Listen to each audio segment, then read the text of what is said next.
બોલો સ્વામિનારાયણ ભગવાનની જય. કૃષ્ણ કનૈયા લાલ કી જય.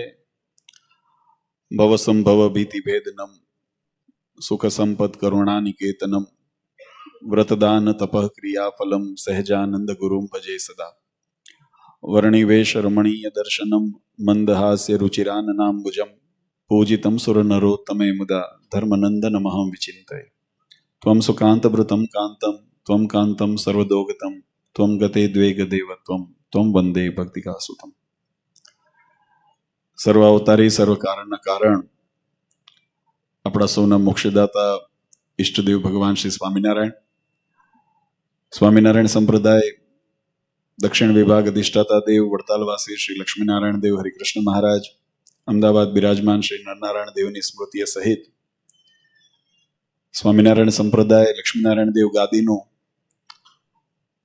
કેનેડાને આંગણે ટોરન્ટોની ધરતી ઉપર જેમનો પ્રતિષ્ઠા મહોત્સવ આપણે ઉજવી રહ્યા છીએ એવા શ્રી સ્વામિનારાયણ મંદિર વડતાલ ધામ ટોરન્ટોને આંગણે આ મહોત્સવ અંતર્ગત આયોજિત ભગવાનના વાંગમય સ્વરૂપ એવા ભાગવતજીના દિવ્ય સાનિધ્યમાં આજની આ દિવ્ય સભામાં ઉપસ્થિત ધર્મકુળ આશ્રિત વાલા સર્વે અમારા સંતો, પાર્ષદો, શ્રીજીના લાડીલા ધર્મકુળ આશ્રિત વાલા સર્વે સત્સંગી હરિભક્તો, સર્વ ધર્મ પ્રેમી સજ્જનો, સર્વ મોક્ષભાગી જીવાત્માઓ, દરેક ભક્તજનોને અમારા હૃદયપૂર્વક જય સ્વામિનારાયણ. વાલા ભક્તો,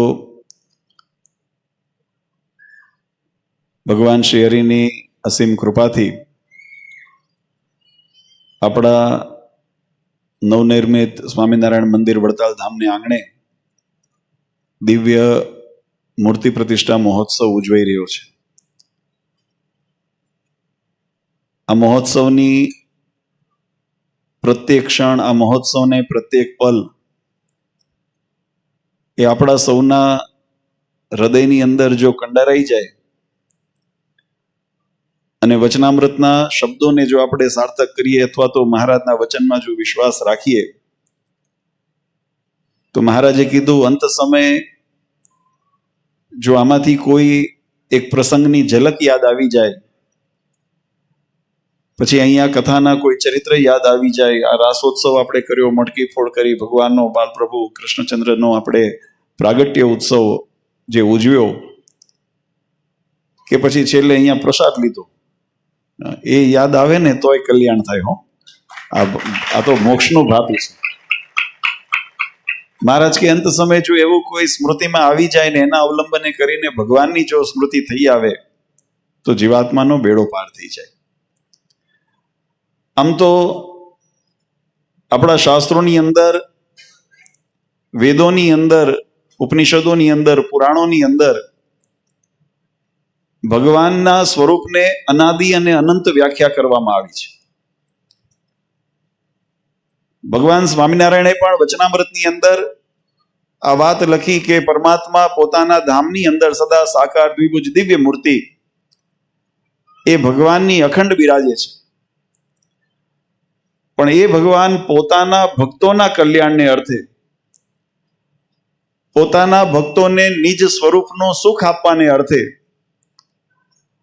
ધર્મના રક્ષણને અર્થે, અધર્મના ઉચ્છેદનને અર્થે આ બ્રહ્માંડની અંદર નહીં, અનંત બ્રહ્માંડોની અંદર જ્યાં જેવા સ્વરૂપે જેવું ઘટે એવા રૂપે પ્રગટ પણ થાય છે અને એવા ઐશ્વર્યના દર્શન કરાવે છે. વળી વચનામૃતની અંદર ભગવાન સ્વામિનારાયણે એકાત્મ ભાવનો બહુ સુંદર સિદ્ધાંત બતાવ્યો. મહારાજ કે એવું નથી કે અક્ષરધામની અંદર, પરમાત્માના ધામની અંદર રહેલું પરમાત્માનું સ્વરૂપ જુદું છે અને આપણી નયન ગોચર, આપણા મધ્યની અંદર જે પરમાત્માનું સ્વરૂપ પ્રગટ થાય છે એ જુદું છે, એવું ભેદ નથી. મહારાજ કે એ જ સ્વરૂપ અહીંયા આપણને દર્શન દે છે.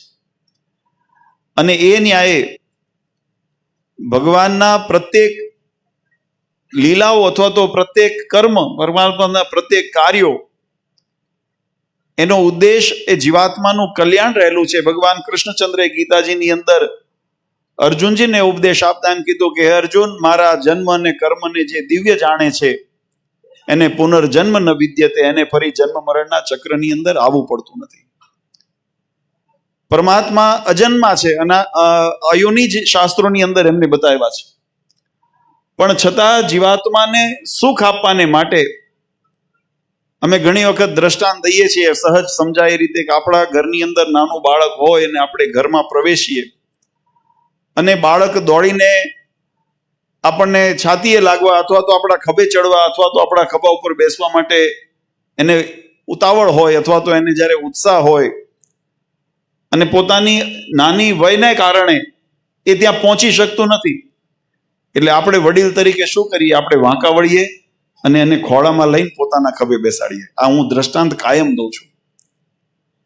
એમ ભગવાન જ્યારે જોવે કે આ જીવાત્મા એને અનેક વિટમણાઓ છે, અનેક એની મર્યાદાઓ છે, અને એમાં વિશેષ કરીને જ્યારે માયાનું આ સર્જન, એવી જે સૃષ્ટિ, એ સૃષ્ટિની અંદર જ્યારે અનેક પ્રકારના બંધનોની મધ્યની અંદર, અનેક પ્રકારના અજ્ઞાનના મધ્યની અંદર, અનેક પ્રકારની વિપરીત પરિસ્થિતિઓની અંદર જ્યારે જીવાત્મા ભગવાનને પામવા માટે ઝંખના કરે છે, પણ એ ઝંખનાને સાર્થક કરવાને માટે જે પ્રયત્ન, પુરુષાર્થ કરવો જોઈએ, એની અંદર ક્યાંક એને 19-20 જેવું રહી જાય છે.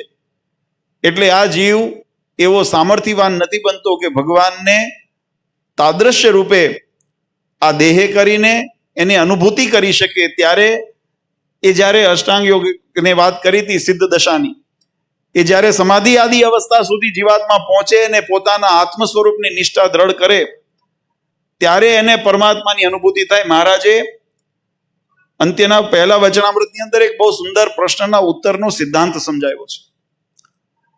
આ જગતના જીવની પ્રકૃતિ કેવી છે અને વાસ્તવિકતા કેવી હોવી જોઈએ, ભગવાનના ભક્તનું લક્ષણ કેવું હોવું જોઈએ, એનું બહુ સુંદર વિવેચન કર્યું. મહારાજે પ્રથમ તો આત્મનિષ્ઠા અને સ્વરૂપ નિષ્ઠાની વાત કરી કે જગતની અંદર જીવાત્માને પ્રશ્ન એવો થયો કે ભૂંડા દેશકાળ આવે અથવા તો વિપરીત દેશકાળ આવે, એમાં પણ ભક્તિ માર્ગમાં વિઘ્ન ન થાય એવી કેવી સમજણ રાખીએ? ત્યારે એના ઉત્તરની અંદર મહારાજે બે સુંદર ઉત્તર કર્યા. મહારાજ કે એક તો આત્મનિષ્ઠા દ્રઢ કરીને રાખે અને બીજી ભગવાનની સ્વરૂપ નિષ્ઠા દ્રઢ કરીને રાખે, ત્યારે જીવાત્માને દેશકાળથી પરાભવ ન થાય. અર્થાત કે દેશકાળના પ્રભાવે સત્સંગ મૂકી ન દે, એ સત્સંગના માર્ગ ઉપર ચાલ્યા કરે. મહારાજે સમજણ આપી કે જો જેને આત્મનિષ્ઠા દ્રઢ નથી, આત્મનિષ્ઠા દ્રઢ નથી એનો અર્થ કે પોતાને દેહ સ્વરૂપે માને છે અને દેહના સુખને સત્ય સુખ માને છે, અને પછી જગતની અંદર જ્યાં વિષયની જ્યાં પ્રાપ્તિ થતી હોય ને એમાંય મનગમતા વિષયની પ્રાપ્તિ થતી હોય ત્યાં એની આસક્તિ ત્યાં જોડે છે. અને જેને ભગવાનની સ્વરૂપ નિષ્ઠા નથી, અર્થાત કે ભગવાનનો મહિમા નથી, ભગવાનને કરતા હરતા નથી જાણ્યા, ભગવાનને સર્વોપરી નથી જાણે, એવી રીતે ભગવાનની મહિમાની અંદર ખામી છે, એને જ્યારે પોતાના જીવનની અંદર કોઈ સુખ દુઃખ આવે, સુખ આવે ત્યાં તો આપણને સહેજે મહિમા રહે, ભગવાને બહુ સારું કર્યું, બહુ સારું કર્યું, પણ જ્યારે કોઈ કઠણ પરિસ્થિતિ આવે ત્યારે વૃત્તિઓ ચૂંથાવા માંડે. મહારાજ કે એની ચિત્તની સ્થિતિ એ સ્થિર ન રહી શકે. એટલે આત્મનિષ્ઠા અને સ્વરૂપ નિષ્ઠાની વાત કરી અને પછી મહારાજે આગળ બહુ સુંદર વાત સમજાવી. મહારાજ કે ભગવાનનો ભક્ત હોય એના લક્ષણ બે પ્રકારે આપણે જોઈએ છીએ. એક ભગવાનનું જ્ઞાને કરીને અંગ હોય અને બીજું ભગવાનનું હેતે કરીને અંગ હોય. જ્ઞાને કરીને જેને અંગ છે એ અંગની અંદર એને પરમાત્માનો ભારોભાર મહાત્મ સમજાણું હોય, મહિમા એને દ્રઢ થયો હોય, અને પરમાત્માની અંદર કેવો મહિમા દ્રઢ થાય તો કે કોઈ દિવસે ભગવાનના સ્વરૂપની અંદર કોઈ દોષ કે વિકૃતિ ન જોવે. ભગવાન પછી પોસાય એવા ચરિત્ર કરે, મનુષ્ય લીલા કરે, લૌકિક લીલા કરે કે દિવ્ય અલૌકિક લીલા કરે, ઐશ્વર્યજનક લીલા કરે, પણ એની અંદર સમભાવ રાખીને પરમાત્માનું મહિમા જાણે.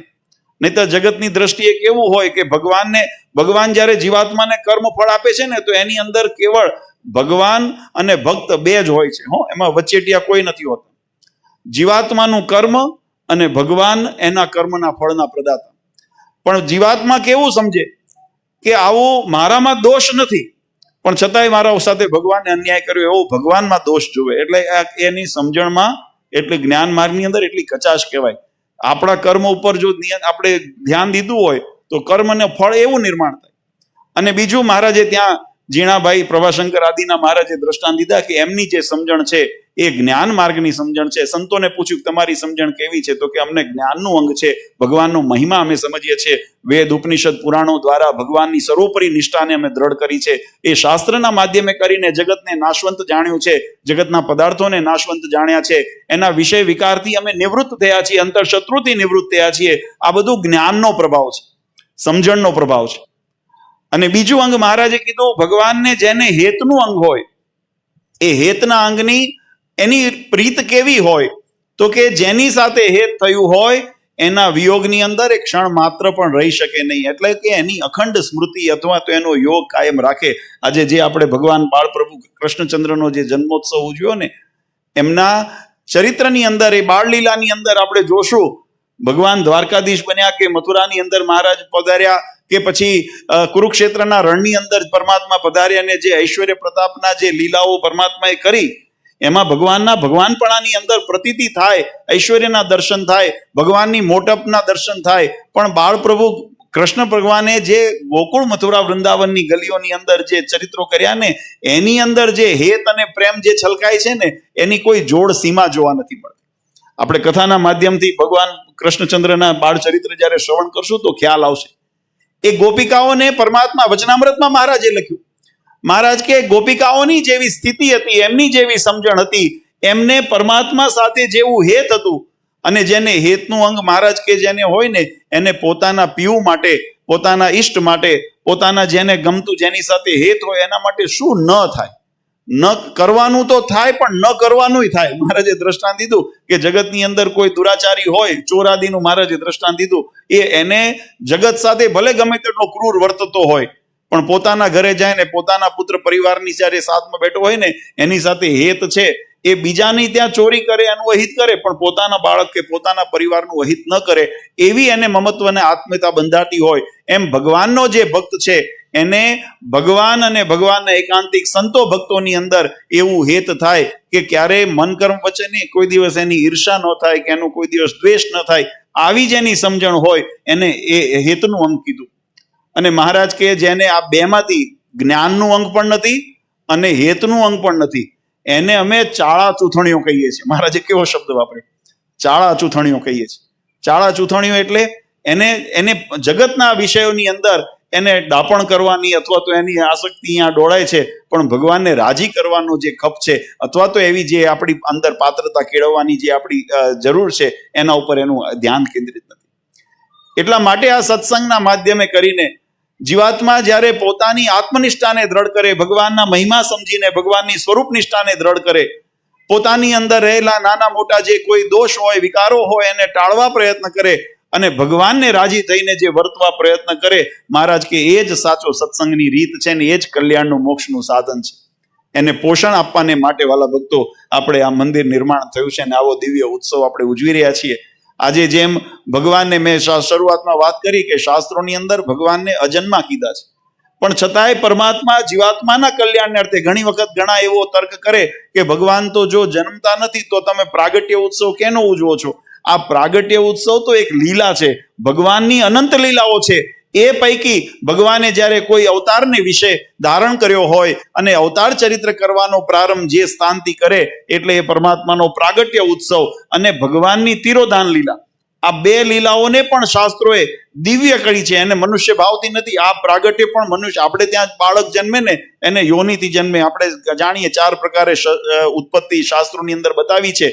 તો એ રીતે પરમાત્માનું પ્રાગટ્ય થાય, એ રીતે જીવાત્માનું પ્રાગટ્ય થાય, શરીરની પ્રાપ્તિ થાય. પણ પરમાત્માનો જ્યારે આ સંસારમાં પ્રાગટ્ય થાય છે ને, ત્યારે દિવ્ય એક ચરિત્ર રૂપે થાય છે. ભાગવતજીની અંદર એ વાત બહુ સ્પષ્ટ લખી છે કે જ્યારે એ મથુરાની અંદર એ કારાગૃહની અંદર જ્યારે ભગવાન આપણે કથાની અંદર શ્રવણ કર્યું, ત્યારે ભગવાનનું પ્રાગટ્ય પહેલા તો દિવ્ય રૂપે ચતુર્ભુત સ્વરૂપે પરમાત્મા નારાયણનું ત્યાં પ્રાગટ્ય થયું છે. પછી માતાએ અને વસુદેવજીએ ભગવાનને પ્રાર્થના કરી કે અમારે તો તમને ખોળામાં રમાડવા છે, આ સ્વરૂપને અમે ખોળામાં કેમ રમાડીએ? અને એવો જ પ્રસંગ ભગવાન સ્વામિનારાયણનું જ્યારે પ્રાગટ્ય થયું ને, ત્યારે આપણા સત્સંગી જીવન આદિ ગ્રંથની અંદર ભગવાન રામનું પ્રાગટ્ય થયું, ત્યારે આ રામાયણની અંદર આ સેમ આપ જેને કહેવાય કે એની અંદર આ ભાવ પ્રગટ કરેલો છે કે ભગવાનનું પ્રાગટ્ય સ્થૂળ ભાવે નથી થતું, દિવ્ય ભાવે થાય છે. એટલે એનું ચરિત્ર પણ દિવ્ય છે અને જીવાત્માના કલ્યાણને અર્થે થાય છે, માટે કલ્યાણકારી પ્રસંગ છે. આજે જે આપણે ઉત્સવ કર્યો ને, આ જીવનની અંદર આપણે મેળાવડા તો ઘણાય થતા હોય, પણ એ મેળાવડા જો અંતે યાદ આવે ને તો વાસના બંધાય, અને જો ભગવાન સંબંધી ઉત્સવની કોઈ ઝાંખી યાદ આવે, આવો પ્રસંગ યાદ આવી જાય ને તો વાસના ટળી જાય અને ભગવાનની અંદર જીવાત્માને હેત અને ગતિ થાય. એવું આ દિવ્ય ઉત્સવ આજે આપણે ઉજવ્યો છે. અને આજનો યોગ પણ કેવો છે, એક બાજુ આપણે કથાના માધ્યમથી, મેં ગઈકાલે પણ વાત કરી હતી કે આપણા દિવસો બહુ શુભ છે. જો ગઈકાલે આપણે ભગવાનની નોમના દિવસે કથાનો પ્રારંભ થયો, આજે ભગવાન સ્વામિનારાયણે જે મનુષ્ય લીલા ધારણ કરીને જે આ ષડંગી સંપ્રદાયની સ્થાપના કરી અને આ મનુષ્ય લીલા જે સંકેલી, આજે જેઠ સુદ દશમ ભગવાનની તિરોધાન લીલાનો આજનો દિવસ, આવતીકાલે મોટી નિર્જળા એકાદશી, આ બધાને ઉપવાસ કરાવવા છે. કેટલાક બોલ્યા ને કેટલાક ન બોલ્યા. હા, કઈ નહીં, આપણે અત્યારે આનંદ ઉત્સવમાં છે તો આપણે ઉત્સવ કરતા કરતા વળી પાછું કંઈક વારો એનો હાટું કરી લઈશું. પણ આપણે અહીંયા આગળ તો ઉત્સવ, આનંદ ઉત્સવની અંદર છે ને, મહારાજે જ્યારે જાન લઈને ગયા ને ભટવદર દાદા ખાચરની, ત્યારે મહારાજે પારણા કરાવ્યા ને ત્યારે લાડુના દાંતણ કરાવ્યા. મહારાજ કે લાડુના દાંતણ, મહારાજ કે સંતો કે મહારાજ હજુ અમે સ્નાન નથી કર્યું, હજુ પૂજા નથી કરી. મહારાજ કે અમે આજ્ઞા કરીએ છીએ ને તો સંતોએ લાડુના દાંતણ કર્યા હતા. એમ આપણે ભગવાનનો ઉત્સવ કરીએ છીએ ને, આપણે ભગવાનને પ્રાર્થના કરીએ કે મહારાજ અમારા ઉપર રાજી રહેજો. વ્યવસ્થા બધી કરશું, જેને શ્રદ્ધા હોય અને જે નિર્જળા રહેતા હોય, ફલાહાર કરતા હોય, એ બધી વ્યવસ્થા કરવામાં આવશે. પણ આપણો દિવસ કેટલો ભાગ્યશાળી કે આવા બધા ઉત્સવના દિવસોની અંદર આપણને અને 2 દિવસ પહેલા આપણે જ્યારે શરૂઆત અહીંયા અમે આવ્યા ને, તે દિવસે ગઢપુર ગોપીનાથજી મહારાજના પાયા નાખવાનો દિવસ હતો. આપણા ગોપીનાથજી મહારાજના મંદિરના નિર્માણ, એટલે આ બધા જે સંયોગો આપણને જે મળ્યા છે એ બધા આપણને એક સારા સંકેત તરફ લઈ જાય છે. અને એટલા માટે મેં શરૂઆતમાં વાત કરી કે આ ઉત્સવ એ દિવ્ય ઉત્સવ છે. એના પ્રત્યેક પ્રસંગો એ આપણને દિવ્યતા, અને આજે પણ આપણે કથાના માધ્યમથી ચરિત્ર જ્યારે સાંભળતા હતા, આમ તો એમ થાય કે કથાનું જ શ્રવણ કર્યા કરીએ, ભગવાનના ચરિત્ર એવા મધુર છે. પણ આપણે સમયની મર્યાદાની અંદર આગળ પાછા ઉત્સવની અંદર પાછા આપણે બીજા કથાઓનો આપણે સાર લઈશું. પણ ખૂબ સુંદર અહીંયા અમારે કોઠારી સ્વામી અહીંયા ભગવાનના ચરિત્રનું વર્ણન કર્યું. તમે બધાએ ખૂબ ઉત્સાહપૂર્વક અહીંયા ભગવાનના પ્રાગટ્ય ઉત્સવને ઉજવ્યો. આ ઉત્સવ તમારા દરેકના હૃદયની અંદર કાયમ જળવાઈ રહે એવી વડતાલવાસી લક્ષ્મીનારાયણ દેવ હરિકૃષ્ણ મહારાજના ચરણારવિંદમાં પ્રાર્થના કરીએ. અને આપણા સૌના જીવનની અંદર જે મેં વાત કરી એમ કે ભગવાનને આપણે ચાળા ચૂથણિયા હરિભગત નથી, આપણે ભગવાનના જ્ઞાને કરીને, હેતે કરીને આપણે ભગવાનના પાકા સત્સંગી બનીએ અને એવી મોટી સમજણ રાખીએ આ સત્સંગ એક પરિવાર છે અને એકબીજાના પૂરક બનીને એકબીજાને મદદરૂપ થઈ અને સત્સંગને આગળ લઈ જઈએ. ભગવાન સ્વામિનારાયણના જે સિદ્ધાંતોને આપણે પોષણ મળે ને આપણા જીવનની અંદર ઉતરે એવો દાખલો કાયમ થતો રહે એવી ભગવાન શ્રી હરિના ચરણારવિંદમાં પ્રાર્થના કરી પુનઃ બધા ભક્તોને અંતરના ખૂબ ખૂબ આશીર્વાદ, શુભકામના આપીએ, બધાઈ આપીએ. અને પરમ પૂજ્ય આચાર્ય શ્રી અજેન્દ્ર પ્રસાદજી મહારાજ સોગાદીવાળા માતુશ્રી વતી દરેક ભક્તોને અંતરના આશીર્વાદ આપી મારી વાણીને વિરામ આપો. બોલો સ્વામિનારાયણ ભગવાન.